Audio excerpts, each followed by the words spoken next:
and welcome to number 2 in our LinkedIn Live series on product innovation.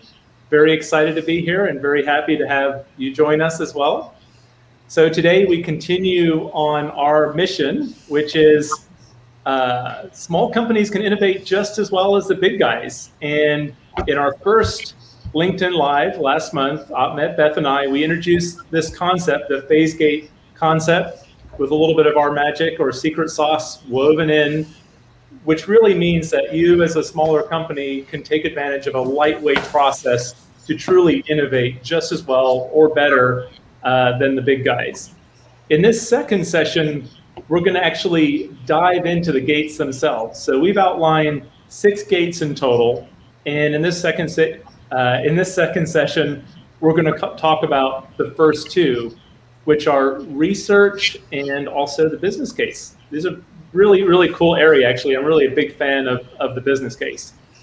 Anyway, with that, let's introduce our panel. So Ahmet, tell us about yourself. Thank you, Angus. Great to be here. Great group. So my name is Ahmet Abaji, and my background is a lot of very, very good companies in CPG, sporting goods, OTC, RX, apparel, footwear. So I've led marketing and product teams. So I'll share some of those experiences, good ones and the failures, today with you. Great to see you again, Ahmet. Beth. Hi, I'm Beth Zamplatsky-Martori, and like Ahmet, I also have some big company experience that I draw on for new product development, including working with Philips and their major new product development process, which I've adapted for 2 smaller companies and had been using with my clients with Chief Outsiders over the last 7 years. And I'll be sharing some of those insights with you today, and I'm excited to do it. Great. Thank you, Beth. Thank you, Ahmet. So I'm Angus Robertson. I make up the third of the 3 of us. And I'm B2B SaaS, so very focused on business to business and also SaaS products. And I'm a big fan of product market fit. Over my 20 plus years, I've been involved with at least 10 major product launches, some of which went very well, and a few of which didn't go so well. And those are the ones you definitely remember. So why should you care about this topic, this research and business case gate set, number 1 and number 2 of the gates in our phase gate process? Well, in my experience, a surprising number of companies will actually develop and launch a product either without a business case or with not much of a business case. And not surprisingly, when that happens, launches tend to go awry. It was a few years ago when I moved from California to Colorado. I was actually brought in to help relaunch a product because this $20 million company had just spent $500,000 on a launch and had signed up no new customers. And this was the future of this SaaS startup. And they're like, what happened? We spent all this money and developed this awesome product. We did this big launch at this big show, and then nobody even talked to us. So what had happened is that they'd really confused the market, and they didn't really have clarity on their value proposition and who they were targeting. So it shouldn't have been a surprise to anyone. So with that, Ahmet, you've obviously had a lot of experience in your roles in B2C and CPG. Tell us some of the things you think about and your considerations when approaching customer development and market research overall. Yes, thank you, Angus. I think how you start your new product development initiatives is the most important thing that you need to pay attention to. The upfront work you do, and this has been shown by benchmarking across companies that do really well, has huge impact on your market success eventually. So I'm going to share with you 5 learnings that I gathered over my career working in corporations as well as with clients. Number 1, it's really death by random ideas. You have to do everything you can to avoid going with a number of different ideas coming from everywhere. Focus is your best friend in this area. And I heard somebody say out of the box thinking doesn't really work. It leads to a lot of inefficiency. So we need to focus our efforts early on in terms of how we are creating ideas, and put constraints around them. Have a strategy to start with. Your business strategy has to be translated into your innovation strategy. Number two is something we all know. People lie, right? Maybe not on purpose, and nothing against this group here, but and I'll try not to lie during this talk.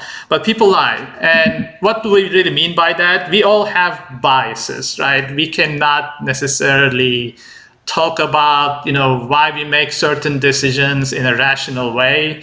If we were rational beings, we would all be driving Toyotas and Hondas and Hyundais. Those are the rational decisions.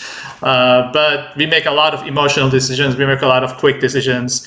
So the best way to really overcome this potential hurdle when you are trying to understand your customer and come up with ideas is to observe. So rely heavily on observation. For instance, if you're trying to come up with a better cleaning product, do not just observe, do not just, ask people what they think about a better cleaning product. Go observe them when they are getting ready to clean, during cleaning, and after cleaning, and you'll get a lot of good ideas. The next one is really listening to the wrong people or observing the wrong people. And first of all, who are those people you should not listen to? And I'm going to go very blunt here. Your internal people. Your internal people are not your customers. You have to listen to your customers. Internally, most of your employees are probably not buying your product. They may be getting free samples and this and that. So you really have to understand consumers who are using your product, they're buying it. How do if we dig a little bit deeper, like what are the right types of people? It's not the average consumer. The averages will not help you. You have to look at your light users, people who are maybe not even users of your product, of your category, as well as your heavy users. You will understand from the light users the hurdles they're running into from an adoption perspective. You'll understand from your heavy users, if they're not happy with something, they have developed some compensating behaviors, and that's going to give you a lot of ideas. So the example here is Huggies liquid baby powder. You may go, huh? That's right. It's a failed new product. That was a very good idea when it launched. So Huggies had launched into baby toiletries. Obviously, it's a big diaper brand. Every mother, every parent knows about Huggies. Had launched a brand extension into baby toiletries, and they heard from the wrong consumers that baby powder is not good, and in powder form it can be inhaled by babies. So they said, okay, we'll make a better baby powder. It came in a liquid form. It dried nicely on the skin and made it soft. The problem was those were only the light users. Later on, we realized that the heavy users of baby powder was older adults, bedridden people, and the liquid form didn't really help them. Actually, it was a disadvantage for them. So listen and observe the right types of people. Next one is also very important, which is about, when people say something, you have to really understand what they mean. When they're doing something, you have to really understand what they mean. You may not have the special skills to read and hear what's going on deep in their minds, but there are ways to deal with that. And what's one way is to be like a toddler, right? What do toddlers do? They keep asking about why and why. You give them an answer, they ask why again, right? So it's just like, be that annoying toddler, ask why 5 times. A consumer does a certain thing, you'll get to the deep reasons of what they're really trying to say to you.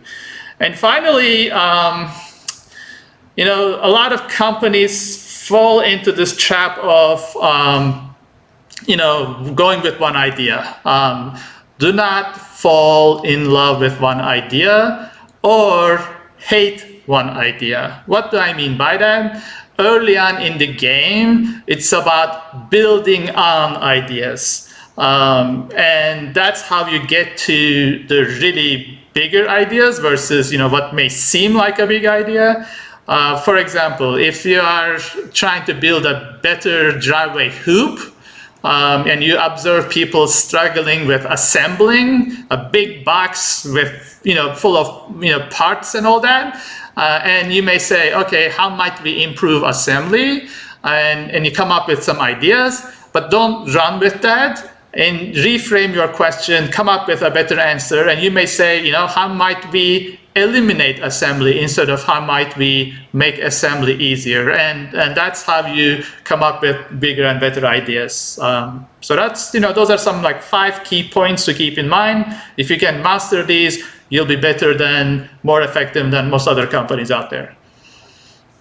Ahmet, thank you. It sounds simple in a way, but you're right. I mean, these 5 key areas really are not followed very consistently or very, very well. And customer development is such a powerful concept, but it constantly surprises me how, this is myself included, how we get locked in our little world, our internal bubble, and fall in love with something, and before you know it, we've got a lot of momentum around something that our target market, our persona, doesn't really get very excited about.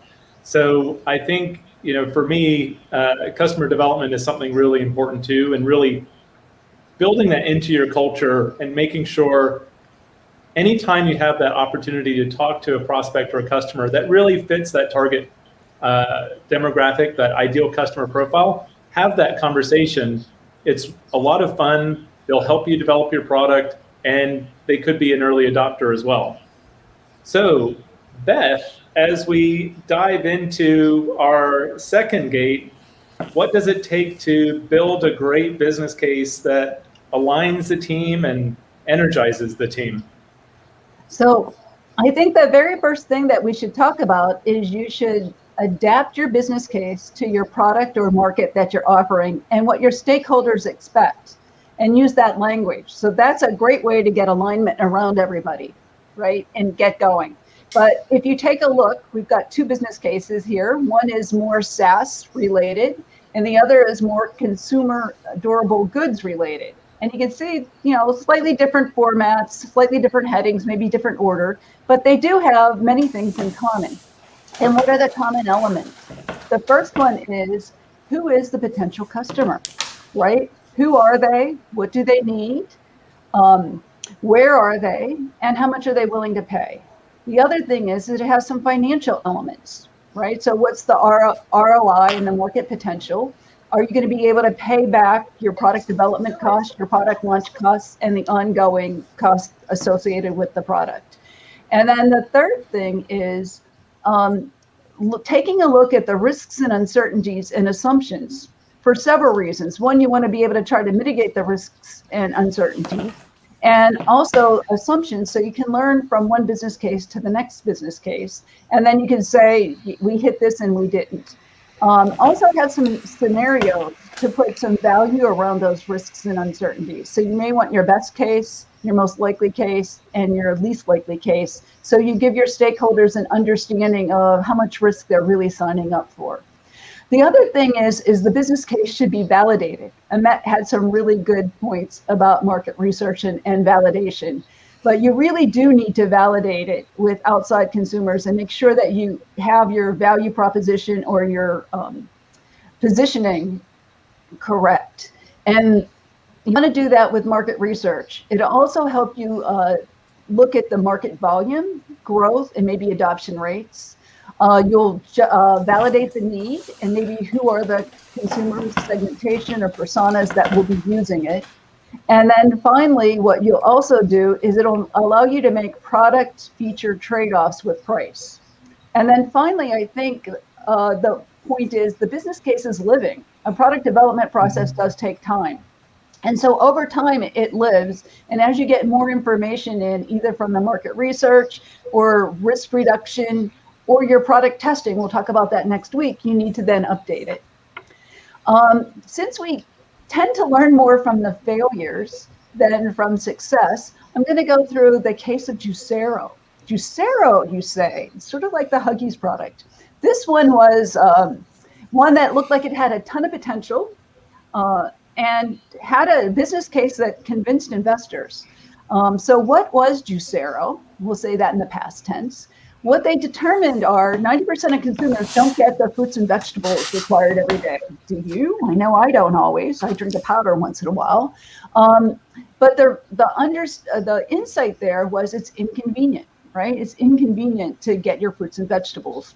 And so how are they going to solve that? With Juicero, which is sort of the Keurig for the cold pressed juice market, right? And so basically, it was trend on. Cold pressed juice is very trendy to get your juices. All the stars do it, right?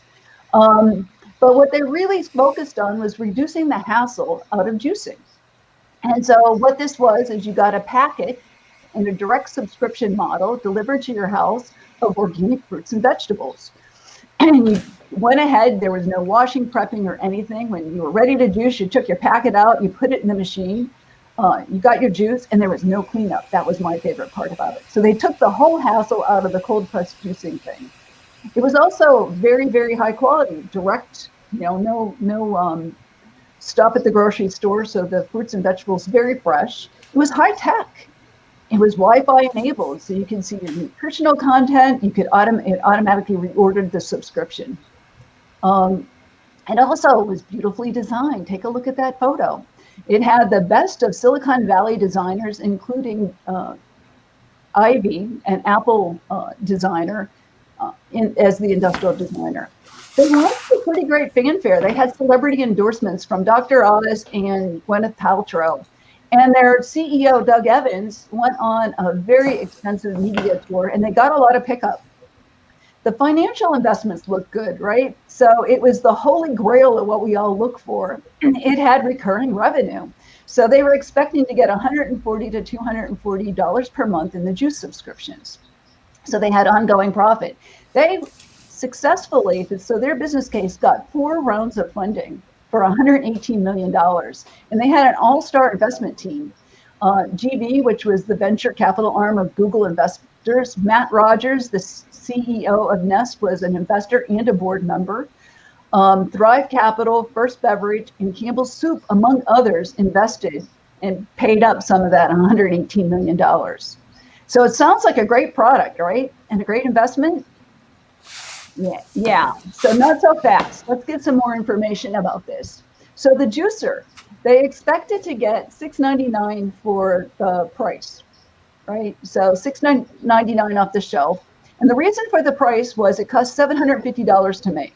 It wasn't because they knew consumers were willing to pay that. They didn't want to have a really big floating J curve. And when we know in new product development, a lot of times we have to subsidize the first models. It didn't take long for the board to figure out delivering refrigerated juice packets direct to consumers wasn't really a financially sustainable model. So before anything else went wrong, they were burning through $4 million of cash per month. But then they got some more press. And in marketing, we know not all press is good press. So Bloomberg did a story on that you could actually have the same result of the juicer by taking those juice packs and, wait for it, crushing them by hand. So you got the same result if you crush them by hand than if you put them in the juicer. And they made a video. Guess what? Video went viral. And so immediately they reduced their price by $200, started losing even more money, offered to refund product pricing if that's what they wanted. But within 6 months, they discontinued the product and the juice packs and put the company up for sale. So Juicera, that was able to raise $118 million with 4 rounds of funding, was a product that was on the market for 16 months. And so I think that gives a good illustration of what can go wrong. But I'd like to talk a little more generally what can go wrong in new product development, because that'll tell you where you need to focus your business case. And the 3 main reasons that products fail, the first one is poorly defined market description, right? So you can see no real market need, no meaningful differentiation. You can see here, Juicera hit all these: over-designed product and not using market pricing. You can also have a poor or underfunded launch plan, right? So if you do have lots and lots of marketing dollars, you think I can really drive a lot of volume. So you get an over-optimistic forecast and then you miss your targets. But more often than not, you underestimate the time you need to build the market. So if you're going to go through distribution or retail, you need to build in time to get the product on the shelf or into your distribution, and training then for your distributors or your retail associates. And even in this day with everything being online, you still need product reviews and a lot of content, especially user-generated content, to bring that product up in the search results, and to also bring confidence for consumers because they can see lots of other people have bought them. Finally, product doesn't live up to the marketing claim. And the big one here is product quality. And we're going to talk a lot about product quality next week with testing. You only get one chance to launch a product, and you need to do it right. And if you come out with poor quality, you have a problem. And you can get bad press and or consumer reviews, either because of the quality or not living up to the claims in total. And then finally, many times people have repeat purchase in mind, but they don't validate the repeat purchase. I've had several clients where it was the repeat purchase that led them to product failing.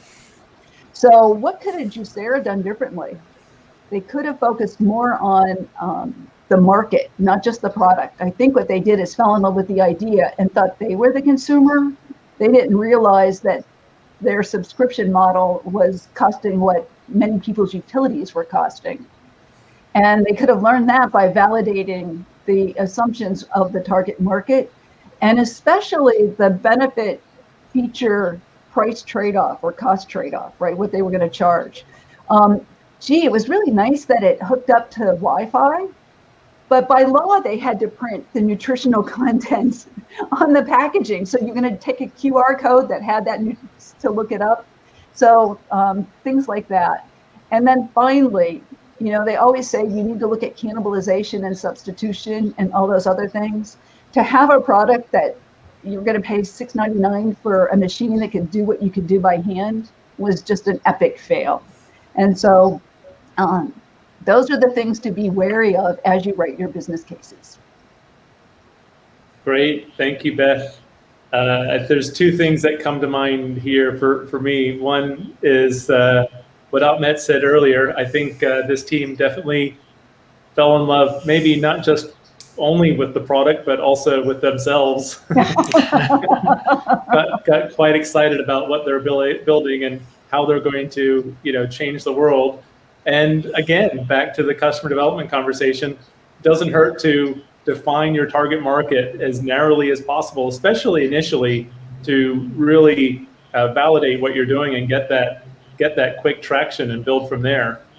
So the business case, or this gate number 2 that we're talking about in our phase gate process, is actually my favorite step. It's the essence of product market fit, and test your ability as a team, as a series of individuals, to innovate and win in your market. That's what I think the challenge is, and I think that's really exciting. So do you know your personas? Do you know their pain? Is their pain big enough? Can you solve it? Can you do so in a way that others can't follow easily? Will your persona love your product, and will they tell others to use it? That's a great test as well. So at the end of the day, I really like Crossing the Chasm and Jeffrey Moore's approach to this, and looking at those early adopters and then being able to get to that early majority and really feeling confident about your value proposition to do so. And of course, ensure that that is validated with your target market, as we've been talking about. So as we wrap up, or as we move to the end of number 2 in our series of 4, Ahmet, why don't you tell us a little bit about your key takeaway when it comes to market research and the business case, this early part of the phase gate process? What's important for you, and what should be a takeaway for our audience? When I go into a company to understand their product development, new product initiatives, I first look at if they are leaving the office. And a lot of the times, we fall, and I have the same problem. Sometimes we fall into complacency. We believe we understand the customer. I've been the customer, hey, I played sports when I was 17. I know how baseball players think. I know how soccer players think and what they need. That doesn't work. So if you are not leaving the office, if you're not spending time with your customers, observing them, listening to them, talking to them at every, stage of their, experience, from consideration to shopping and using and storing their products and what they do, all of that, then you're missing out. Then you're not going to come up with the right ideas. You need to be immersed into the culture of your product and your category. Good ideas will not come from a spreadsheet. Now, going out may feel uncomfortable, and it may not be everyone's cup of tea, but there are tools and ways that can help anybody. And I think, if you are the leader of an organization that wants to be innovative, you need to make it a requirement for not only your product managers and marketers, but for your executive team members to go spend time with your customers in a very informal way, I might say. Not really going and interviewing your top customers, but your end users, spending time with the end users. That's what I would say is the key takeaway. Isn't it ironic, Ahmet, that on the sales and marketing side, we struggle to connect with our customers, yet when we come out with this new product idea or product launch, we hesitate to connect with them when it can be such an effective way to develop a relationship and get their emotional connection and investment to what we're doing. It's funny.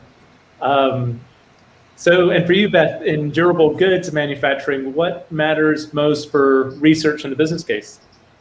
So I think all of us have hit it, but we can't hit it enough, is we need to invest time and research into good positioning work. Right? So you really do need to validate the value proposition. What is the pain and need? Who is the target market? And how big is it? And do you really have a sustainable point of difference? And finally, we need to be objective, right? Can't fall in love. And we need to realize that we are not always the target consumer. And so we need to really think about how can we put ourselves in their mind and validate that way. And then also validate with market research.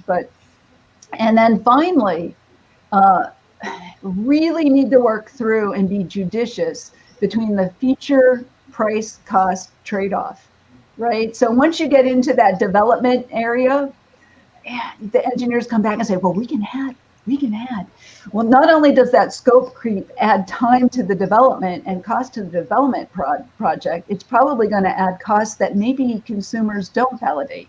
I'm not saying don't listen to the engineers' new ideas, because they could have really winning ideas, but make sure you validate that people are willing to pay for those. And those are mine. Great. So my experience in SaaS startups, and I love SaaS startups, I love the energy and the intensity, but those CEOs must be both entrepreneurial and convicted. Even if everybody believes their idea is bad, they have to push through to be successful. And of course, that can create conflict, right? Because if you have a CEO that is convicted in their idea, little things like business case and research can quickly fall by the wayside. So doing some basic work here can really mitigate that risk and get the team aligned and invested and excited. And of course, establish that baseline for the team to measure the success and build confidence and that capability to innovate over and over again, which is so powerful for growth and taking market share. So thank you, Beth and Ahmet. It was a lot of fun spending half an hour with you here today, talking about one of our favorite topics. And for all of our attendees, if you're interested, we actually have a really cool business case template. And if you let us know in the comments that you'd like a copy, we'll send you that template. We put quite a lot of work into it, and it's been through the years of innovation and different companies, so we know it works. And we hope to see you on our next LinkedIn Live, when we'll dive into the bowels of product development and talk about gate number 3 and gate number 4. So we look forward to seeing you then, and thank you again for attending this time. And of course, feel free to reach out to us. We look forward to continuing the conversation and connecting with you either on LinkedIn or through a phone call. Thanks again, everybody.